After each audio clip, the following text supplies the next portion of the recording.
ورحمة الله تعالى وبركاته.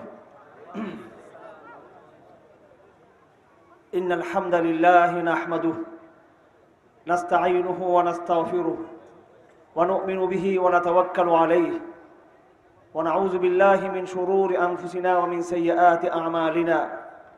من يهده الله فلا مضل له ومن يضلله فلا هادي له، ونشهد أن لا إله إلا الله وحده لا شريك له، ونشهد أن محمدًا عبده ورسوله. أما بعد، قال الله تعالى بعد أعوذ بالله من الشيطان الرجيم. بسم الله الرحمن الرحيم. إن الله وملائكته يصلون على النبي يا أيها الذين آمنوا صلوا عليه وسلموا تسليما. اللهم صل على محمد وعلى آل محمد كما صليت على إبراهيم وعلى آل إبراهيم إنك حميد مجيد. اللهم بارك على محمد وعلى آل محمد كما باركت على إبراهيم وعلى آل إبراهيم إنك حميد مجيد. قال الله سبحانه وتعالى في محكم تنزيله: لقد كان لكم في رسول الله أسوة حسنة لمن كان يرجو الله واليوم الآخر وذكر الله كثيرا. ولما رأى المؤمنون الأحزاب قالوا هذا ما وعدنا الله ورسوله وصدق الله ورسوله وما زادهم إلا إيمانا وتسليما. من المؤمنين رجال صدقوا ما عاهدوا الله عليه فمنهم من قضى نحبه ومنهم من ينتظر وما بدلوا تبديلا. وقال رسول الله صلى الله عليه وسلم في الحديث الذي رواه أبو هريرة رضي الله تعالى عنه قال: بادروا بالأعمال فتنا كقطاع الليل المظلم يصبح الرجل فيه مؤمنا ويمسي كافرا ويمسي مؤمنا ويصبح كافرا. بادروا بالأعمال فتنا كقطاع الليل المظلم يصبح الرجل فيه مؤمنا ويمسي كافرا ويمسي مؤمنا ويصبح كافرا يبيع دينه بعرض من الدنيا. وعن عبد الله بن مسعود رضي الله تعالى عنه: أنا فرطكم على الحوض، إذن يحال بيني وبين أمتي فأقول أمتي أمتي، فيقال لي إنك لا تدري ما أحدثوا بعدك، فأقول سحقا سحقا لمن غير بعدي. وقال رسول الله صلى الله عليه وسلم: يوشك أن تداعى الأمم عليكم تداعى الأكلة إلى قصعتها. قال: ومن قلة نحن يومئذ يا رسول الله؟ قال: لا، بل أنتم كثير ولكنكم غثاء كغثاء السيل. وليقذفن الله في قلوبكم الوهن ولينزعن الله من صدور عدوكم المهابة منكم. قالوا: وما الوهن يا رسول الله؟ قال: حب الدنيا وكراهية الموت. بارك الله لنا ولكم في القرآن العظيم وفي الحديث الشريف، ونفعنا وإياكم بالآيات والذكر الحكيم. أما بعد، শহীদ বাড়িয়ার আমার বিপ্লবী গাজী এবং মুজাহিদ ভাইরা, আমার দাওয়াতি কাফেলার অতন্দ্র প্রহরী নক্ষত্ররা, আমি আপনাদেরকে প্রথম শুভেচ্ছা জানাচ্ছি এই জন্য যে এই শহীদ বাড়িয়ার কথা বললেই শুধু কেবল আমাদের সামনে বিপ্লব, বিদ্রোহ এবং শাহাদতের স্মৃতি আমাদের সামনে ভেসে আসে। কবি বলেছেন, ফার্সি ভাষায় বলেছেন, বেনা করদন্দ খুশ রসমে বখা কো খুন গলতিদন খুদা রহমত কুনন ই আশিকানে পাকেতি নতরা। নিশ্চয় ওলামা কেরাম বুঝতেছেন, শহীদরা আমাদের সামনে তাদের মহান আদর্শকে রেখে গেছেন আমাদের সামনে। बना कर दंद खुश रस्मे बखा को खून गलती दम। আমি আজকে আপনাদের এখানে আসার আগে অনেকগুলো শহীদ পরিবারের সাথে আমি সাক্ষাৎ করে এখানে এসেছি। আমি দায়িত্বহীন ভাষায় বলছি আপনাদেরকে যে আমি এখানে মাহফিল করতে আসি নাই, কিংবা আপনার মাহফিল থেকে হাদিয়া দিবেন সেজন্য আসি নাই, বরং আমি হাদিয়া শহীদ পরিবারদেরকে কিছু দিয়ে আসার চেষ্টা করছি কিছুক্ষণ আগে। এখন যদি আমি চট্টগ্রামের মানুষ অনেক দূরে আপনাদের কাছ থেকে, কিন্তু সমগ্র বাংলাদেশে সবচেয়ে বেশি আমার ইমানি চেতনার যে জায়গা সেটা হচ্ছে ব্রাহ্মণবাড়িয়া, বিবাড়িয়া বা শহীদ বাড়িয়া। আমি দারুল উলুম ইসলাম হাটাজারিতে 93-94 সালে দাওরা হাদিস পড়ার পর আমি 96 থেকে 99 পর্যন্ত আল্লামা জাসিস তাকি উসমানী হাফিজাহুল্লাহ ওনার তত্ত্বাবধানে তাখাসুস ফিল ফিকহ করে যখন সম্ভবত 99 সালের এই মাসেই, এটা সেপ্টেম্বর মাস, আমি সেপ্টেম্বরেই কিন্তু বাংলাদেশে আসি 3 বছর পর। আজকেও তো সেপ্টেম্বর 28 তারিখ, একদম মাসটা মিলিয়ে গেছে। যাই হোক, তখন আমাদের একটা মাসিক পত্রিকা ছিল যেটা আমার আব্বা সম্পাদনা করতেন, মাসিক দাওয়াত। তো বিদেশে আমাদের দেশ সম্পর্কে কোনো কিছু জানা ছিল না। দেশে এসেই প্রথম আমার এই ম্যাগাজিনে আমার বাবার সম্পাদিত যে পত্রিকা আমাদের মাদ্রাসা থেকে বের হয়, মাসিক দাওয়াত, তার একটি সংখ্যায় দেখলাম, কয়েক মাস আগের পুরাতন সংখ্যা বা বছরখানেক আগের, আমার এই মুহূর্তে মনে নাই, সেখানে একজন লেখক লিখেছেন একটি শিরোনাম, এবং সেটা আমাদের পত্রিকার প্রচ্ছদ ছিল। আজ থেকে 23 বছর আগের ঘটনা বলতেছি আমি, 1999 সালের। তো বিদেশ থেকে এসে প্রথমে যখন আমাদের ম্যাগাজিনটা দেখলাম, সেখানে প্রচ্ছদে লেখা ছিল, শিকল ভাঙ্গার আওয়াজ উঠেছে তিতাসের পারে। তো তিতাস তো এখানকার নদী, ব্রাহ্মণবাড়িয়া। প্রত্যেকটা বাংলাদেশের জেলা উপজেলা বিশেষ বিশেষ কিছু নদী দ্বারা পরিচিত। কর্ণফুলী বললেই চট্টগ্রাম বুঝে যাবে, তিতাস বললেই বুঝে যাবে ব্রাহ্মণবাড়িয়া। তখন আমি যে সাংবাদিক এবং যে লেখক এই আর্টিকেল লিখেছেন তাকে আমি বললাম যে কি শিকল ভাঙ্গা আবার তিতাসের পাড়ে কি হয়েছে, কারণ আমি তো বিদেশ থেকে আসছি, আমি কিছুই জানি না। আমার ভাইরা যারা আজকে নতুন প্রজন্ম এবং সে সময় যাদের জন্ম হয়নি, যারা এখন 25 বছর বা 23 বছর বয়সের, তারাও হয়তো জানেন না সেই আপনাদের এই বিবাড়িয়াতে, শহীদ বাড়িয়াতে ঐতিহাসিক সেই নাস্তিক্যবাদী এনজিওদের বিরুদ্ধে গণজাগরণ হয়েছিল, গণবিপ্লব হয়েছিল এখানে। সেই ইতিহাস কি আপনাদের মনে আছে? যারা মুরব্বী আছেন, আপনাদের বড় ভাই আছে, তাদের মনে আছে। আমি অনুরোধ করব, যারা আলোচক, যারা বক্তা, যারা মুরব্বী, তারা যেন এই অঞ্চলের বিপ্লবী, দাওয়াতি এবং জিহাদের সংগ্রামের কথাগুলো যেন বারবার আজকের প্রজন্মের কাছে তুলে ধরে। তার মানে এটা নয় 21 সালে কিছু ঘটনা ঘটেছে আমি আপনাদেরকে আবার উস্কানি দেওয়ার জন্য এসেছি, সেটা নয়। আমাদের বরাবরই বক্তব্য স্পষ্ট, আমাদের তো দুনিয়া থেকে মরতে হবে, চলে যেতে হবে একদিন। সেজন্য ইসলাম বিদেশি শক্তির সাথে আপোষ করে, নেগোসিয়েশন করে আমরা আল্লাহর ধরা পড়ে যায় কিনা সেটা আমাদের মাথায় রাখা উচিত। আমি অনুরোধ করব তরুণ প্রজন্মকে, আপনাদের মধ্যে বিদ্রোহের আগুন থাকুক, ইমানের বিপ্লবী চেতনা থাকুক, কিন্তু আগামীতে যে কোনো কর্মসূচি হবে সুশৃঙ্খল, নেতৃত্বের মাধ্যমে, আনুগত্যের মাধ্যমে। কোন রকমের বিশৃঙ্খলা কিন্তু কাম্য নয়। সাথে সাথে আমি এই হুঁশিয়ার উচ্চারণ করতে চাই যে আমাদের লড়াই, আমাদের সংগ্রাম, আমাদের জিহাদ সুনির্দিষ্টভাবে ইসলাম বিদ্বেষী শক্তির বিরুদ্ধে। আমাদের এই সংগ্রামের সাথে আমাদের ক্ষমতায় যাওয়া না যাওয়ার সাথে সম্পর্ক নেই।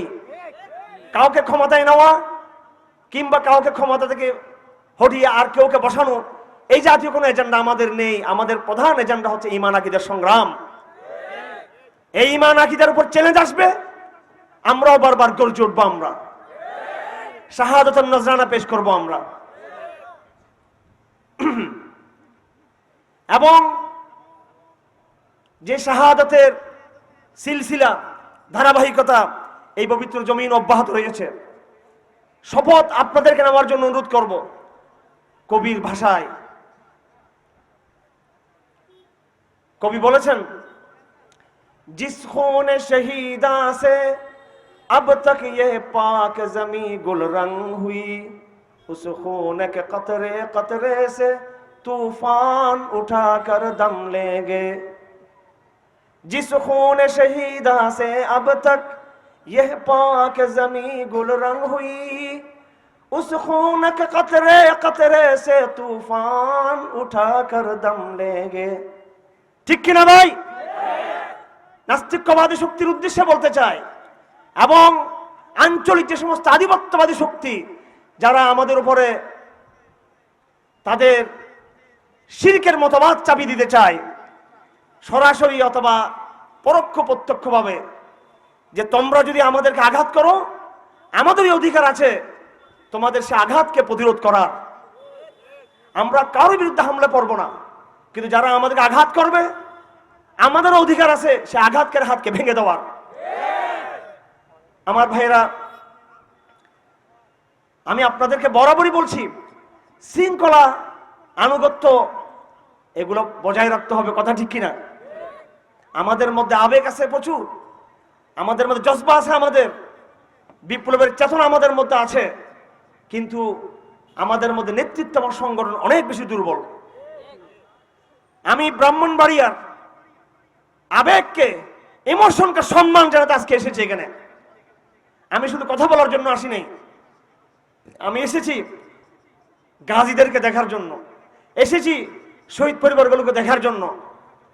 কিন্তু একটা কথা আপনাদেরকে আজকে বলে দিব, সেটা হলো রসুলের সিরত থেকে শিক্ষা নিতে হবে। এবং রসুলের সিরত থেকে শুরু করে আজ পর্যন্ত 1000 বছরের যতগুলো জিহাদ হয়েছে, যতগুলো সংগ্রাম হয়েছে, যতগুলো ইনকিলাব হয়েছে, প্রত্যেকটা সংগ্রাম এবং ইনকিলাবের, সে বদর থেকে শুরু করে আজ পর্যন্ত সবগুলো সংগ্রামের, ইসলামের বিপ্লবের সাফল্যের পিছনে দুটো জিনিস কাজ করেছিল। তার মধ্যে একটি হচ্ছে ইমানের আবেগ, ইমানের জজবা, ইমানের ইমোশন, তৌহিদের ইমোশন, সাথে সাথে শৃঙ্খলা, নেতৃত্ব এবং সংগঠন, কথা ঠিক কিনা? আমি আপনাদেরকে অ্যাপ্রিশিয়েট করি, আপনাদের সম্মান করি। ব্রাহ্মণবাড়িয়ার ওলামায়ে কেরামকে আমি শ্রদ্ধা করি, আমি তরুণ প্রজন্মকে শ্রদ্ধা করি, শহীদ পরিবারগুলোকে শ্রদ্ধা করি। আপনারা তো আমাদের জন্য আদর্শ, সারা বাংলাদেশের জন্য, সারা বিশ্ববাসীর জন্য সংগ্রামের ক্ষেত্রে, লড়াইয়ের ক্ষেত্রে, চেতনার ক্ষেত্রে, জিহাদি জজবার ক্ষেত্রে আপনারা আমাদের জন্য আইডল। আপনারা আমাদের জন্য, সকলের জন্য। আমি মনে করি আপনাদের এই জজবা, এই আবেগ, ইমানের এই উচ্ছ্বাস, ইমানের এই জজবা, জিহাদের এই তামান্না, সবকিছুর জন্য আপনারা অনেক বেশি সম্মান পাওয়ার যোগ্য। এবার শুধু আমার কথাটা শুনে তার সাথে আপনারা নেতৃত্ব, সংগঠন এবং মেধা এগুলোকে যুক্ত করেন, ইনশাআল্লাহুল আজিজ। আমি কথা দিয়ে গেলাম, আজ ব্রাহ্মণবাড়িয়ার গাজীদের, ব্রাহ্মণবাড়িয়ার তৌহিদবাদীদের, ব্রাহ্মণবাড়িয়ার কওমি এবং আধুনিক প্রজন্মের ইমানদার ভাইদের আগামী দিনের সংগ্রাম চূড়ান্তভাবে সাফল্য অর্জন করবে ইনশাআল্লাহ। শুধু আবেগে কাজ হবে, সাফল্য পাবেন না, বিশৃঙ্খলা থাকবে, অন্যরা সুযোগ নিবে। কিন্তু আবেগের সাথে যখন বিবেক থাকবে, জজবার সাথে যখন সংগঠন থাকবে, তারুণ্যের, লাখো তারুণ্যের উচ্ছ্বাস, তাদের জাগরণ, তার সাথে সাথে যখন শরীক নেতৃত্ব যখন থাকবে, তখন ইনশাআল্লাহ এই বাগবাগে জোয়ারকে কেউ আর বাধা দিতে পারবে না। এই কথাগুলো মনে রাখবেন। বহু মার খেয়েছি, এবার ইসলামকে আমরা বিজয় করতে চাই আমরা। সুতরাং আমি আপনাদের কাছ থেকে শুনতে চাই, ত্যাগ বহু দিয়েছেন আপনারা। কখনো সেই সাংবাদিকের বাসায় যিনি আমাদের পত্রিকায় লিখেছিলেন, শিকল ভাঙার আওয়াজ উঠেছে তিতাসের পারে, কখনো ইসলাম বিদ্বেষী এনজিও চক্রের বিরুদ্ধে লড়াই করেছেন, কখনো আপনারা ফতোয়াকে বাস্তবায়ন করার জন্য শাহাদাতুন নজরানা পেশ করেছেন, কখনো আপনারা নারী নীতি, ইসলাম বিদ্বেষী, ইসলাম বিরোধী নারী নীতির প্রশ্নে আপনারা লড়াই করেছেন, শিক্ষানীতির অন ইসলামিক সেকুলার শিক্ষানীতির বিরুদ্ধে আপনারা সংগ্রাম করেছেন, এবং সর্বশেষ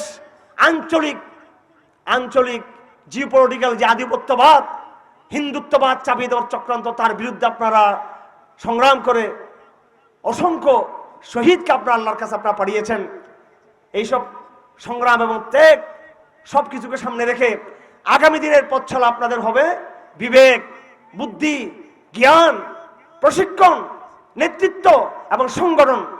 এই দুই জিনিস যখন এক হবে, আপনাদের অতীতের জজবা, অতীতের লড়াই, অতীতের সংগ্রাম আর আগামী দিনে সেই লড়াই সংগ্রাম জজবার সাথে যখন আপনারা এই জিনিসগুলোকে সম্পৃক্ত করবেন, ইনশাআল্লাহ ব্রাহ্মণবাড়িয়াবাসী, এই শহীদ ভাড়িয়া এলাকার আলেম ওলামাদের, ছাত্র জনতার, তৌহিদি জনতার আগামী সংগ্রাম হবে চূড়ান্ত সংগ্রাম ইনশাআল্লাহ আজিজ।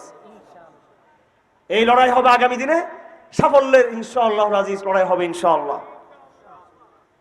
সেজন্য আমার এই দুটো কথা আপনারা বুঝে নেওয়ার চেষ্টা করবেন। আমি এখানে গরম গরম বক্তব্য দেওয়ার জন্য আসি নাই। আমি এসেছি আপনাদেরকে, যারা আমার ছোট ভাই তাদেরকে বলছি, বড়দেরকে না, মোটিভেশন করার জন্য। আপনাদেরকে সাহাবা বলা তরবিয়ত লাগবে। সাহাবায়ে কেরামের চরিত্র কি ছিল? কানু ফুরসানান ফিল লাইল, কানু রুহবানান ফিল লাইল। রাতের বেলায় তারা ছিলেন দরবেশ, কিয়ামুল লাইল তারা করতো, ঠিক কিনা? আর দিনের বেলায় তারাই ছিলেন কিন্তু ঘোড়সওয়ার। এই জন্য আপনাদেরকে সাথে সাথে আমি বলবো যে এই গুণে গুণান্বিত হতে হবে, সেটা হলো প্রচন্ড আধ্যাত্মিকতা অর্জন করতে হবে আপনাদেরকে।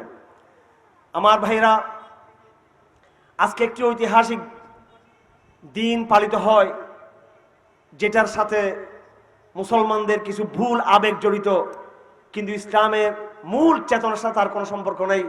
12 রবিউল আউয়াল মিলাদুন নবী হিসেবে পালন করা, কথা ঠিক কিনা?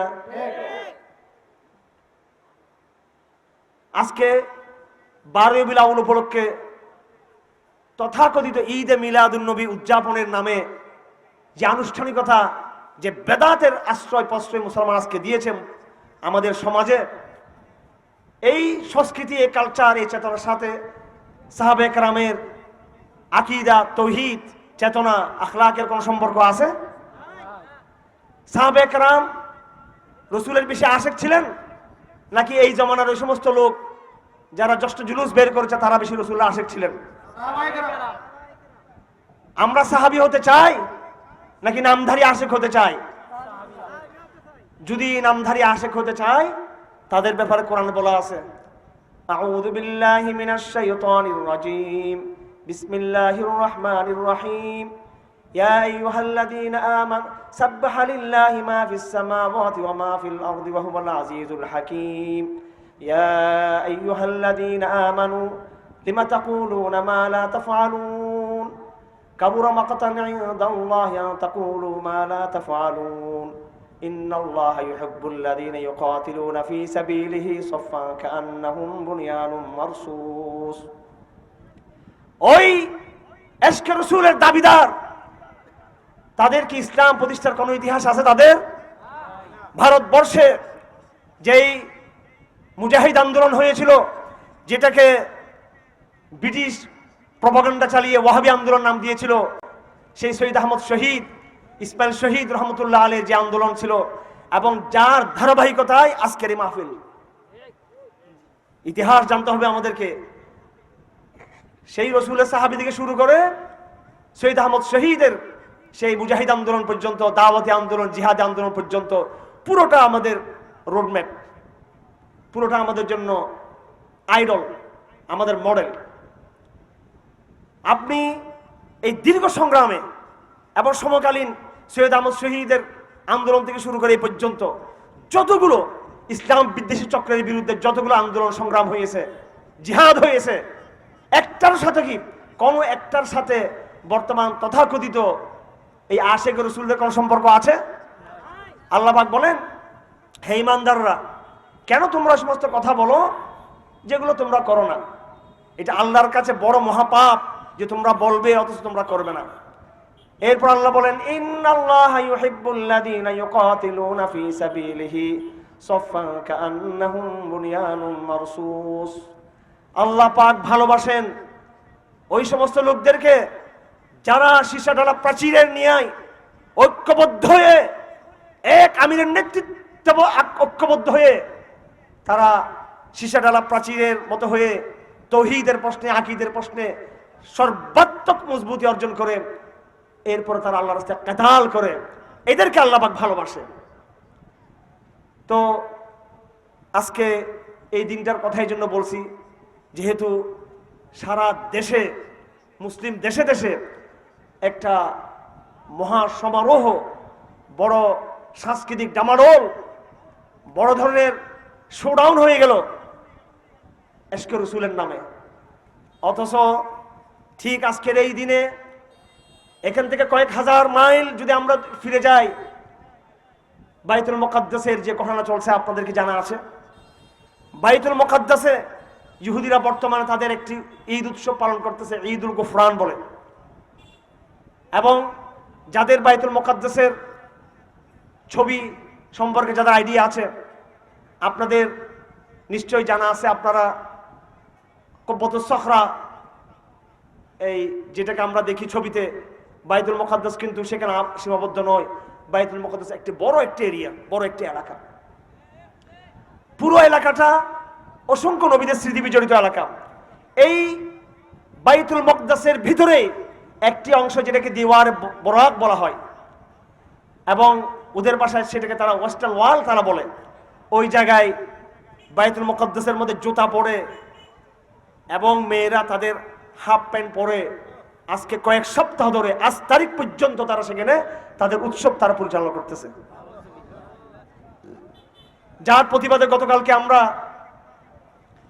হাইয়াতুল উলামায়ে ফালাস্তিন একটি সংগঠন রয়েছে, ফিলিস্তিন উলামায়ে কেরামের, যারা তুরস্ক সহ সারা বিশ্বে যারা অবস্থান করে, তাদের আহ্বানে আমরা গতকালকে উলামায়ে কেরামদের পক্ষ থেকে, হেফাজত ইসলামের পক্ষ থেকে এবং অন্যান্য ইসলামিক দলগুলোর পক্ষ থেকে, শীর্ষ আলেমদের পক্ষ থেকে আরবি ভাষায় একটা প্রতিবাদ সেমিনার আমরা করেছি এবং সেটা আন্তর্জাতিক মিডিয়াতে আমরা পাঠিয়ে দিয়েছি।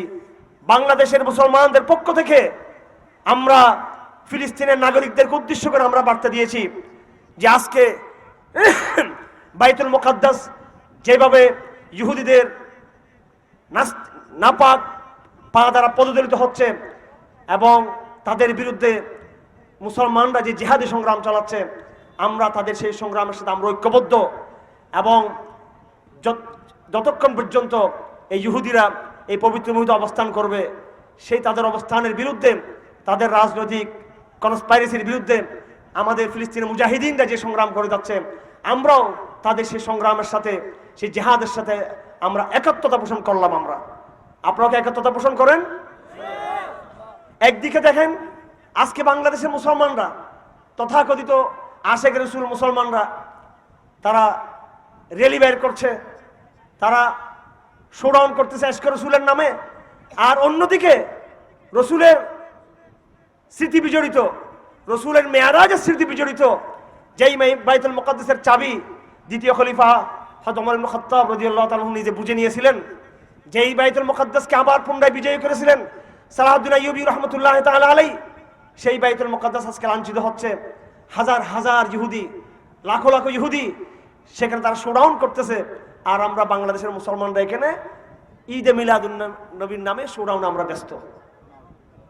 এবং যারা এই সমস্ত কথা আবার বলে, এই আশিক রাসূল আবার তাদেরকে জঙ্গি হবাদ দিয়ে থাকে। আবার যারা প্রকৃত আশিক রাসূল তারা হয়ে গেছে জঙ্গি, আর যারা ভণ্ড আশিক রাসূল তারা হয়ে গেল আহলে সুন্নাহ ওয়াল জামাআহ। তো ফার্সি একটা কবিতার মধ্যে আছে, উর্দু, খর্দ কা নাম রাখ দিয়া জুনু, জুনু কা খর্দ, বোকা হয়ে গেছে পাগল, আর পাগল হয়ে গেছে বোকা। প্রকৃত আশিক যারা বর্তমানে শামের ময়দানে, ফলস্তিনের ময়দানে আল্লাহর রাস্তায় জিহাদ করতেছে ইসরায়েলিদের বিরুদ্ধে, যারা খুরাসান সহ আফ্রিকা সহ বিভিন্ন স্থানে আল্লাহর আলাই কালিমাতুল্লাহর জন্য তায়েফ ও মনসুরের পতাকা এবং ঝান্ডাকে যারা ঊর্ধ্বমুখী করেছেন, তারা হয়ে গেছে সন্ত্রাসী, টেরর, জঙ্গি। আর যারা হালুয়া, রুটি, পোলাও এবং শোডাউন ইত্যাদিতে ব্যস্ত, এরা হয়ে গেছে আশিক রাসূল। দুঃখজনক কিনা? সেজন্য এই বিষয়টা আমাদেরকে বুঝতে হবে। আমাদের সামনে মডেল হলো সাহাবায়ে কেরাম। আমরা রসুলকে ওইভাবে ভালোবাসবো যেভাবে সাহাবায়ে কেরাম আল্লাহ রসুলকে ভালোবেসেছিলেন। হযরত আব্দুল্লাহ বিন মাসউদ রাদিয়াল্লাহু তাআলা আনহু বলেন, তোমরা কাকে ফলো করবে, কাকে তোমরা আদর্শ হিসেবে নিবে? তিনি বলেন, মান কানা মুস্তান্নান ফালইস্তান্না বিমান ক্বাদ বাত লিআন্নাল হাইয়া লা তু'মানু আলাইহিল ফিতনাহ উলাইকা আসহাবু মুহাম্মাদিন সাল্লাল্লাহু আলাইহি ওয়াসাল্লাম কানু আবাররান নাসি কুলুবা ওয়া আমাকুহুম ইলমা ওয়া আকাল্লুহুম তাকাল্লুফা ইখতারাহুমুল্লাহু লিসুহবাতি নাবিয়িহি ওয়া লিইকামাতি দীনিহি ফাআরাফু লাহুম ফাদলাহুম ওয়াত্তাবিউহুম আলা আথারিহিম ফাইন্নাহুম কানু আলা হুদান মুস্তাকিম। আব্দুল্লাহ বিন মাসউদ রাদিয়াল্লাহু তাআলা বলেন, তোমরা যদি কাউকে অনুসরণ করতে চাও, কাউকে মডেল আইডল বানাতে চাও, অবশ্যই তোমরা সাহাবায়ে কেরামদেরকে বানাও। লিআন্নাল হাইয়া লা তু'মানু আলাইহিল ফিতনাহ, যারা বেঁচে আছে তারা হয়তো এখন অনেক বড় সালেহ, নেক, মুত্তাকি, কিন্তু মৃত্যুর আগে তিনি পথভ্রষ্ট হয়ে যেতে পারেন। যারা চলে গেছেন সে সালাফ, তাদেরকে অনুসরণ করো, সাহাবায়ে কেরামকে অনুসরণ করো। সাহাবায়ে কেরামের বৈশিষ্ট্য কি ছিল? কানু আবাররান নাসি কুলুবান, তাদের মন ছিল বড় পবিত্র, বড় নেক, তাদের মন ছিল বড় পরিষ্কার, কোনো জটিলতা ছিল না তাদের মনে। ওয়া আমাকুহুম ইলমান, ইলম ছিল বড় গভীর। ওয়া আকাল্লুহুম তাকাল্লুফা, এটা আমি বলতে চাচ্ছি আয়োজকদেরকে। আব্দুল্লাহ ইবনে মাসউদ রাদিয়াল্লাহু তাআলা আনহু আমাদেরকে পরিচয় করিয়ে দিচ্ছেন সাহাবায়ে কেরাম সম্পর্কে।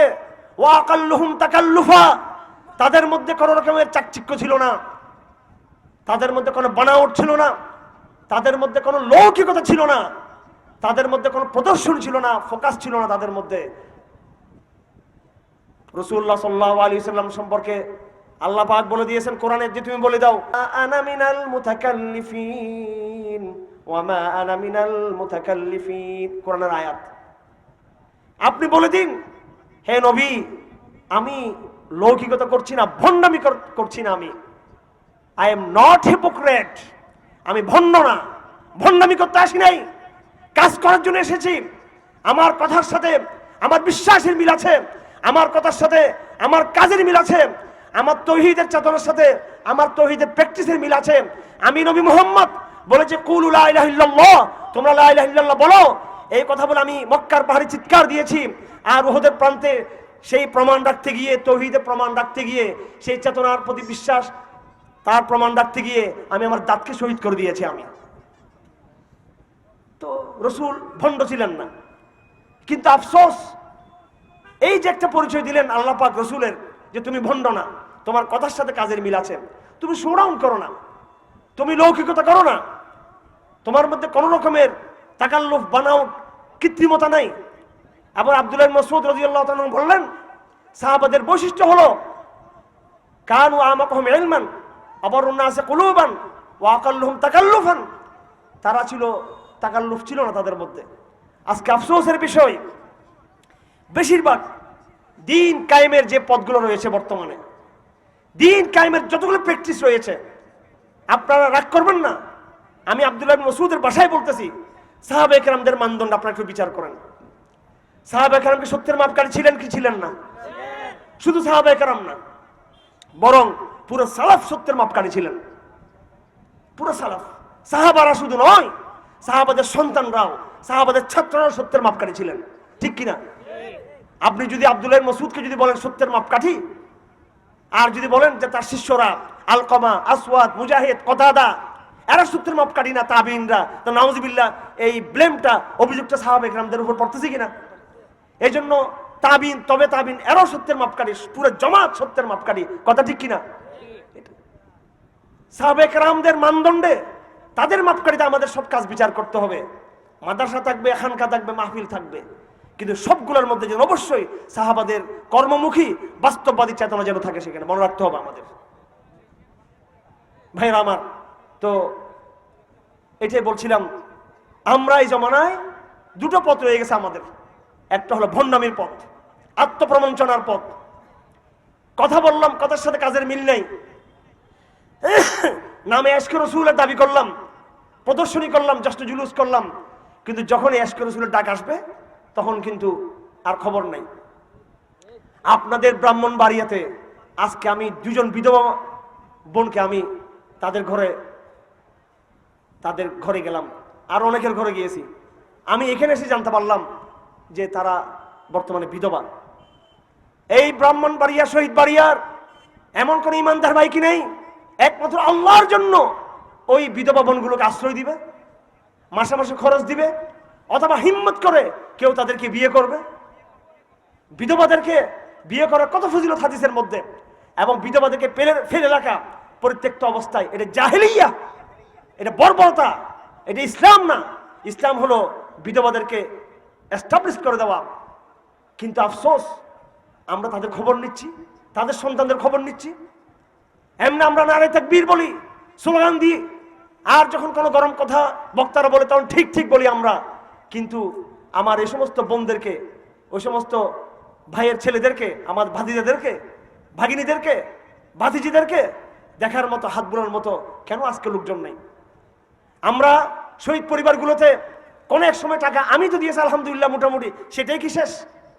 আপনাকে 5 লাখ টাকা দেওয়া গেল, 10 লাখ টাকা দিল, সেটা দিকে আপনি সারা জীবন চলতে পারবেন? এটা তো কন্টিনিউ করতে হবে।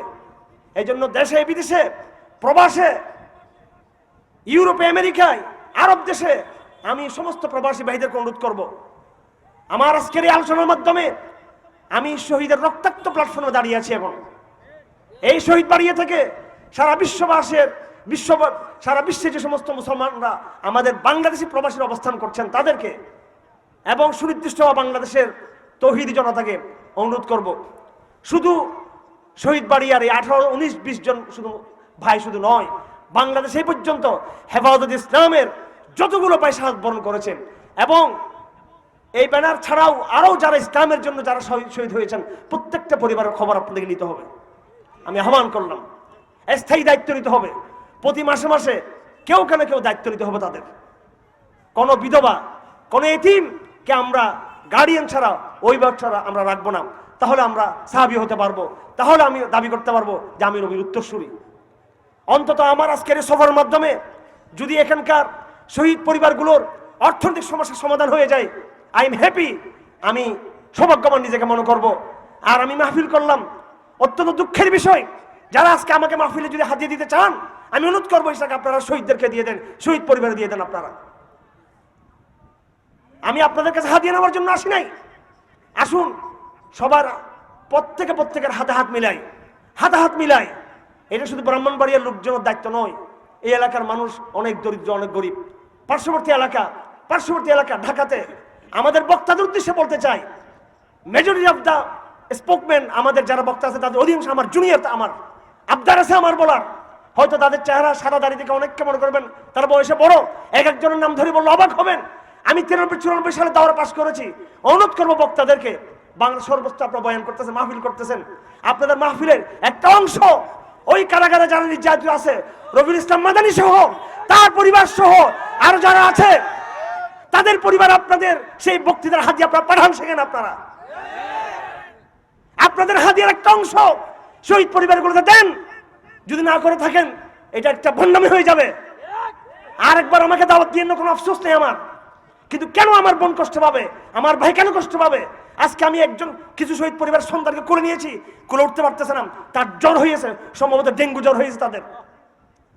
এজন্য আমার ভাইয়েরা যারা আয়োজক আছেন, আমাদেরকে হাদিয়া দিন না, হাদিয়া কম দেন প্রয়োজনে, বাকি টাকাটুকু মজলুমদেরকে দেন। কয়জন মজলুম এই ব্রাহ্মণবাড়িয়াতে যারা এই গ্রেপ্তার হয়েছেন, তারা জামিন পেয়েছে ঠিক, কিন্তু তাদের কি কোর্টে হাজিরা দিতে হয় না? 1000 মুসলমানের কোর্টে আসা যাওয়া, তার গাড়ি ভাড়া কে দিবে? সে একজন কৃষক, সে মাদ্রাসার তালেব ইলম, সে মাদ্রাসার ছাত্র, তার অভিভাবককে, তার দায়িত্বশীলকে, তার গার্ডিয়ানকে আজ মোহাম্মদ রাসূলুল্লাহ বেঁচে থাকলে, ওমর ইবনে খাত্তাব বেঁচে থাকলে, আবু বকর বেঁচে থাকলে এরকম মাহফিল করতেন, তাদের খবর নিতেন। এই জন্য আমার ভাইরা, এতদিন লাগে আমাদের ভাইদেরকে মুক্ত করতে জেল থেকে, এটা আমাদের দুর্বলতা। আমাদের নেতৃবৃন্দ, আমার ভাই মাওলানা মামুল হক সহ, এইভাবে আমাদের মুনির কাসিমি ভাই, এবং রফি ইসলাম মাদানির নাম তো আমি আগে নিয়েছি। আমাদের আরো অনেক ভাইরা যারা রয়েছেন, মাহমুদুল হাসান গুণবিক আপনারা সবাই চিনেন, অসংখ্য মাহফিল করেছে এই এলাকায়। হ্যাঁ, আপনারা অনেকেই খবর নিচ্ছেন, কিন্তু কয়জন খবর নিচ্ছেন? অনেক বক্তারা আলহামদুলিল্লাহ আপনারাও নিচ্ছেন, কিন্তু সবাই কিন্তু করতেছেন না। এবং যতটুক আপনার সামর্থ্য, আপনার কাছে 100 টাকা থেকে সামর্থ্য আছে 20 টাকা দেওয়ার, সেখানে 5 টাকা দিলে সেটা আমি মানবো না। আপনাকে 100 টাকার মধ্যে 50 টাকা না দেন, 100 টাকার মধ্যে 30 টাকা আপনাকে দিয়ে ফেলতে হবে, 20 টাকা দিতে হবে আপনাদেরকে, মুসলিমদেরকে। কি হবে? পয়সা না, হাদিয়া বেশি না নিলে, ওমরাতে না গেলে কি সমস্যা? নিজের কথা নাউজুবিল্লাহ বলতে চাই না। আপনারা কি মনে করছেন আমি ফকিরের বাচ্চা? আমি এখানে এসেছি, আজ পর্যন্ত আমি উমরা করতে পারি না। কেন পারি নাই আমি? ভাইরা আমার, যতক্ষণ পর্যন্ত মুসলমানদের দুঃখে আমরা ফিরে আসবো না, মুসলমানদের বেদনার সাথে এক করতে আমরা হবো না, ততক্ষণ আমরা নিজেদের সাথে একটা ভণ্ডামিতে আমরা লিপ্ত আছি। আমরা আজকে একটা তরুণের ছবি দেখলাম, আমার ধারণা ছিল যারা মারা গেছে সবাই বয়স্ক। একটা ছেলে মাত্র 17 বছর বয়সে ছেলে, আমি নামটা ভুলে গেছি এই মুহূর্তে, শহীদের নামটা। হ্যাঁ, কি নাম? যারা আমার সাথে ছিল, কাউসার না, আজ কাউসার, তারপরে আরেকজনের বাসায় গেছিলাম। হ্যাঁ, এই যে একাধিক ছিল, একাধিক। হ্যাঁ হ্যাঁ, রাতিন, টকবক যুবক, 17 বছর বয়সে মারা গেছে। আরো অনেক ছেলেরা আছে এরকম। তার বাবা বলতেছে সে যখন শহীদ হয়ে যাচ্ছে, ঢাকা থেকে টেলিফোনে শেষবারের মতো তার সাথে কথা বলেছে, বাবার সাথে। আমাকে সবসময় কুমিল্লা থেকে রবিউল ইসলাম হাটাজারি মাদ্রাসার ছাত্র, তার আম্মা প্রতি প্রায় জুমার রাত, আজকে কিসের রাত? সপ্তাহে মিলে যাচ্ছে আমার কথাগুলো। জুমার রাতে এখন হয়তো ফোন দিচ্ছে, চেক করলে পাওয়া যাবে, হয়তো ফোন দিচ্ছে, ফোন দিবে আমাকে। হ্যাঁ, রবিউল ইসলামের আম্মা।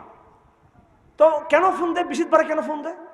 যে খালাম্মা আপনি কেন ফোন দিচ্ছেন? আমি 2 বার তাদের বাসায় গিয়েছি কিছু সামান্য অনুদান নিয়ে। তো উনি বলেন, আমাকে প্রায় সময় বলেন যে বাবা, আমার ছেলে রবিউল ইসলাম হাটহাজারী মাদ্রাসা থেকে আমাকে, সে শহীদ হবে জুমাবার, তার আগের রাতে আমাকে ফোন করেছিল। আমি যখন নাকি প্রতি বিশিতবার রাত যখন হয়ে থাকে, শুধু আমার ছেলের কথা মনে পড়ে যে আমার ছেলে এই বিশিতবার রাতে আমাকে ফোন দিয়েছিল, আম্মা কেমন আছো, ভালো আছো। এটা ছিল তার সাথে আমার শেষ কথা। সপ্তাহ ঘুরে যখন বিশিতবার রাত আসে, শুধু আমার ছেলের কথা মনে পড়ে। তার মাকে যখন দেখতে গেলাম, আমি জেল থেকে বের হয়ে দুঃখের সাথে বলতে হয়, ওই সমস্ত অঞ্চলে আরো অনেকে আছেন সেলিব্রিটি ভাইরা আমাদের, আমার জানা নেই তারা ওখানে গিয়েছেন কিনা। এখন তার মা বলতেছে যে প্রতি বিশিতবার রাতে তার কথা মনে পড়ে। তার মা আমাকে বলতেছে আমরা অনেক ওলামায়ে কেরাম গিয়েছিলেন, মুফতি শামসুল ইসলাম জিলানী সহ কুমিল্লার অনেক ওলামায়ে কেরাম আমরা গেলাম। এবং তার মা বলল যে আমি কবে আমার ছেলেকে আমার কলেজের সাথে আবার লেগে পাবো। আমি বললাম সবরা, ধৈর্য ধারণ করেন, ইনশাআল্লাহ কিয়ামতের দিন আপনার ছেলেকে আপনি ফিরে পাবেন ইনশাআল্লাহ আজিজ। আমার ভাইয়েরা, এতগুলো শহীদ, আমরা কি আশা করি না রাসূলুল্লাহর সামনে কেমনে দাঁড়াবো? নিজে শহীদ হইতে পারি নাই, কিন্তু দোয়া করি যে আল্লাহ যেন শাহাদাতের মৃত্যু আমাদেরকে দান করে। আর শহীদ হতে না পারলেও অন্তত এতগুলো শহীদ, তাদের কারো না কারো সুপারিশ যেন আমার সাথে লাগে, এই আকাঙ্ক্ষা কি আমাদের থাকা দরকার নাই? আপনি শহীদ পরিবারগুলো খবর নিয়েছেন, শহীদ তো জিন্দা, ওখান থেকে আপনাকে সে লক্ষ্য করতেছে, কে আমাদের দিন আপনার সুপারিশ করবে। তুমি আমার বউয়ের খবর নিয়েছিলে, আমার অবাধ শিশুদের খবর তুমি নিয়েছিলে, আমার মায়ের খবর নিয়েছিলে, সেজন্য আপনি তার ব্লাড না, আপনি তার আত্মীয় না, কিন্তু সে আপনার জন্য সুপারিশ করবে আপনার জন্য। শহীদ, এই সুযোগ আমরা হাতছাড়া না করি। যাই হোক, বলতেছিলাম এশকে রসুলের বিষয়। আমরা ওই যারা ভণ্ডামি করতেছে রসুলের ভালোবাসার নামে, রাজপথে র্যালি বের করে, জশ্নে জুলুস করে, আমরা কি ওই পথে হাঁটবো, নাকি আমরা এশকে রসুলের বাস্তব প্রমাণ আমরা রাখবো? এই জন্য আমি শহীদদের কিছু কথা বললাম। আজকে মুফতি আমিন রহমতুল্লাহ কবর থেকে ঘুরে আসলে, উনি তো আপনাদের ব্রাহ্মণবাড়িয়ার কিনা বলেন তো, উনি, আমার তো মনে হয় উনি এইসব কথা ছাড়া অন্য কোনো কথাই বলতে পারবেন না। আজকে এতগুলো শহীদ এই মাটিতে, কিয়ামতের দিন এই মাটি, এই শহীদ বাড়িয়া, শুধু এখান থেকে দেখা যাবে একের পর এক রক্তাক্ত শহীদের উত্তরণ হচ্ছে কিয়ামতের দিন সুবহানাল্লাহ কবর থেকে। সুভাগ্যবান মাটি। এই জন্য আসুন এই চেতনাটাকে লালন করি, সঠিক এশকে রাসূলের প্রমাণ দিই। এবং একটা কথা বলেছিলাম, আবেগ ইমোশন আপনাদের মধ্যে আছে, ইনশাআল্লাহ আগামী দিনেও যেই দিক থেকে ইসলামের উপর চ্যালেঞ্জ আসুক, বাধা আসুক, ইনশাআল্লাহ ব্রাহ্মণবাড়িয়া বরাবরই আগের মতো জাগবে, তার চেয়ে বেশি জাগবে ইনশাআল্লাহ। সবাই ঐক্যবদ্ধ থাকবেন, সুসংগত থাকবেন। তবে দাওয়ার ভাষায় কথা বলবেন। রাজনীতি করব নাকি দাওয়াত দিব? হ্যাঁ, এই জন্য যে দলে করুক সব দলকে দাওয়াত দিব। দাওয়াত দিব আওয়ামী লীগকে, দাওয়াত দিব বিএনপিকে, দাওয়াত দিব অন্য ইসলামিক আরো দল, সবাইকে দাওয়াত দিব। আমরা দাওয়াতের কাজ করব। যারা মারতে আসবে তাদেরকে দাওয়াত দিব। আমরা রিমান্ডে ছিলাম, একাধিক রিমান্ডে ছিলাম। আমার জীবনের 5টা বছর কারাগার চলে গেছে। সেই রিমান্ডে আমরা দাওয়াতের কাজ করেছি। আলহামদুলিল্লাহ, যারা জালেম তারা হেদায়েত প্রাপ্ত হয়েছে, অনেক জালিম হেদায়েত প্রাপ্ত হয়েছে। আমার একটা প্রতিষ্ঠান আছে, এই শরিয়া গ্র্যাজুয়েশন ইনস্টিটিউট, এটা জেনারেল শিক্ষিতদের। আজ থেকে প্রায় 10 বছর আগে শুরু করেছিলাম। এই ইনস্টিটিউশন শুরু হয়েছে পুলিশকে দিয়ে শুরু হয়েছিল। এটা নেককার ইমানদার পুলিশকে দিয়ে। এখন আমার এক ক্লাসে যুক্ত হয়েছে কয়েকদিন আগে। হুজুররা ভয় পায়, হারুন সাহেবের কাছে গেলে আবার মামলা খাবে। আমার সাথে কথা বলবে, আমার কাছে আসলে আমার আত্মীয়রা ভয় পায়, ওলামায়ে কেরাম ভয় পায়। কোন বড় মাদ্রাসায় গেলে ছাত্ররা খুব ভালোবাসে, ঝাঁপিয়ে পড়ে। মুরব্বীরা কিন্তু ভয় পায় যে আমাদেরকে দেখলে, যে আবার কি কোন দিকে কাকে আবার উস্কানি মারি। আমাদের জজবা যেমন আছে, আমাদের আকলও আছে। আমরা ছেলেদেরকে আগুন দিতে পারি ইমানের, আবার সেটা নিয়ন্ত্রণ করতে পারি আমরা, আলহামদুলিল্লাহ। সুতরাং আমাদের ভয় পাওয়ার দরকার আছে? আমাদের কেউ ভয় পাওয়ার দরকার না আমাদেরকে। এই রাষ্ট্রের দায়িত্ব আমি গোয়েন্দা সংস্থার এক বড় জায়গায় বলে দিয়েছি। আমি জেলখানা থেকে বের হয়ে 2 বছর পরে আপনাদের জেলখানায় চুরি, ডাকাতি, দুর্নীতি আর শয়তানি সব চলতেছে, বদমাইশি সব জেলখানা কারাগার চলতেছে, কারাপশন। আমি বলছি একদম বহুত বড় সরকারি জায়গায় ওই কারাগারগুলো আমাদেরকে দিয়ে দেন। আমরা শরীর কনসালটেন্ট, আমরা দায়িত্বশীল। আমরা কারাগারের 10 দিনের ভিতর কারাগার চেহারা পাল্টে দিব। আমরা চোর হয়ে ঢুকবে, দরবেশ হয়ে বের হবে, ডাকাত হয়ে ঢুকবে, ওলি হয়ে বের হবে, গুন্ডা হয়ে ঢুকবে, সাহাবা হয়ে বের হবে। একদম কারাগারের চেহারা পাল্টে দিব আমরা, প্রত্যেকটা প্রতিষ্ঠান। ঠিক কিনা? হিম্মত আছে আপনাদের? মাদ্রাসার উলামায়ে কেরামের শুধু মাদ্রাসা পরিচালনা করলে হবে? কুনতুম খায়রা উম্মাতিন উখরিজাত লিন-নাস তা'মুরুনা বিল মারুফ ওয়া তানহাউনা আনিল মুনকার। এটা আমাদের আইডেন্টিটি, এটা আমাদের পরিচয়, এটা আমাদের কাজ। সব কাজ পারি আমরা, আলহামদুলিল্লাহ। এবং আপনাদেরকেও শিখিয়ে দিব ইনশাআল্লাহ আজিজ। মেডিকেলে যাবেন। আমি 2021 সালে হারাদের ছাত্রদের সেবা করেছি মেডিকেলে গিয়ে। লাশগুলো বাড়িতে পাঠিয়ে দেওয়ার পরে অনেক রোগী ছিল, প্রচুর সময় দিয়েছি। সেদিন কয়েকজন ভাইকে দেখতে গেলাম মেডিকেলে, এমনি তারা ওলামে অসুস্থ। মেডিকেলের অব্যবস্থাপনা, দুর্নীতি মেডিকেলে। একজন আলেম ফোন করলো আমাকে, ওনার হাত ভেঙে গেছে, 30-40 হাজার টাকা লাগবে ওনার সেবা করতে। তা আমি তাকে 10,000 টাকা দিয়েছি, বললাম ঠিক আছে তুমি বাকিটা ব্যবস্থা করো।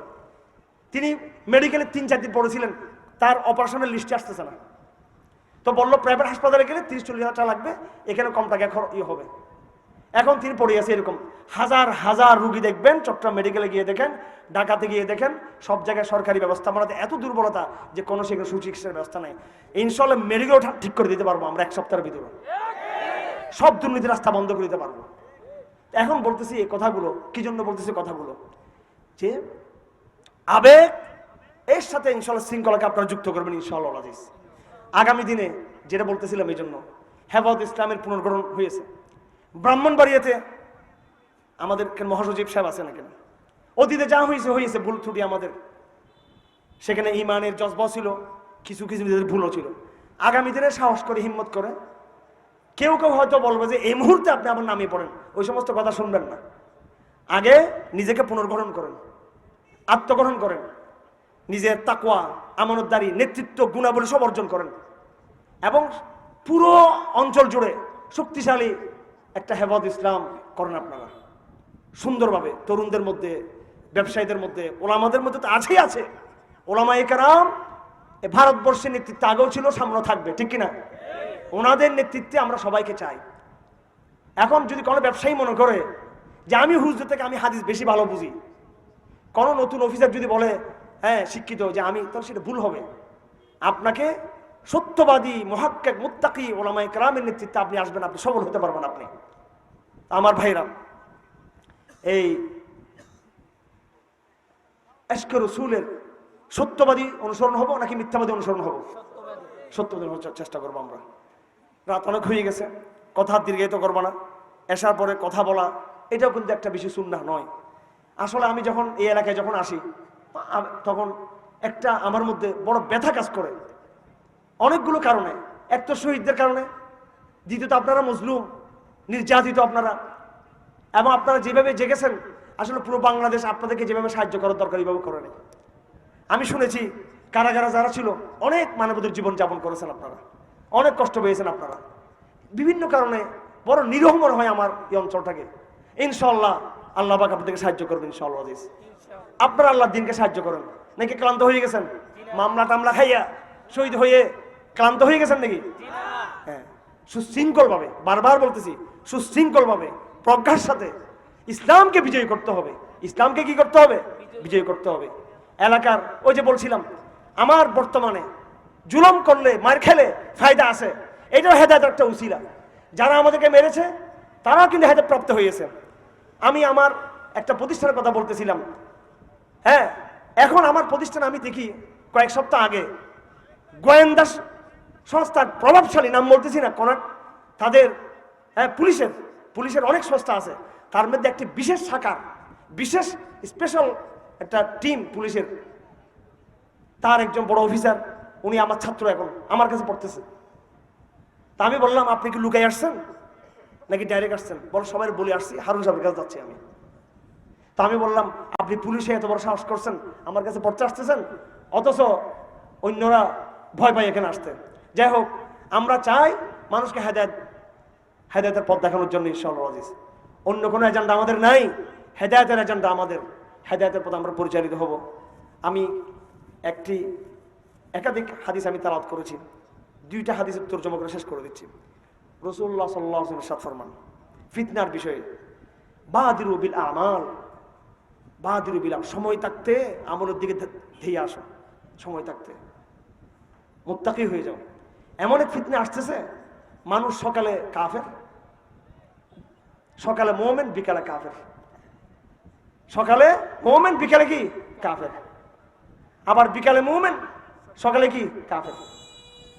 ইয়াবিউ দীনাহু বিআরদিন মিনাদ দুনিয়া, দুনিয়ার সামান্যতম দুনিয়া, বিআরদিন নাকরা, সামান্য দুনিয়ার বিনিময়ে সে তার দ্বীনকে সে বিক্রি করে দিবে।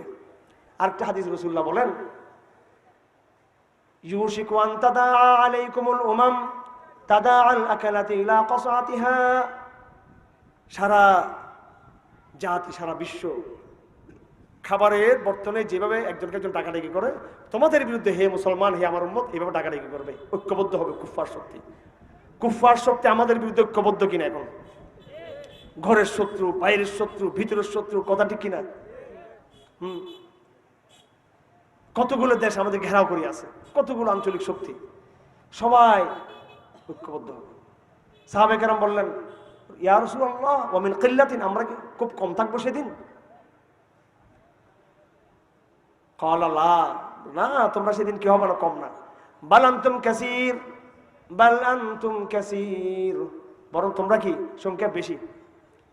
ওয়ালাকিন্নাকুম গুসাউন কাগুসাইস সাইল, কিন্তু তোমরা কি হবে, ঢলের পানির যে স্রোত, সে স্রোতে যে আবর্জনা থাকে, তোমরা হবে আবর্জনার মতো।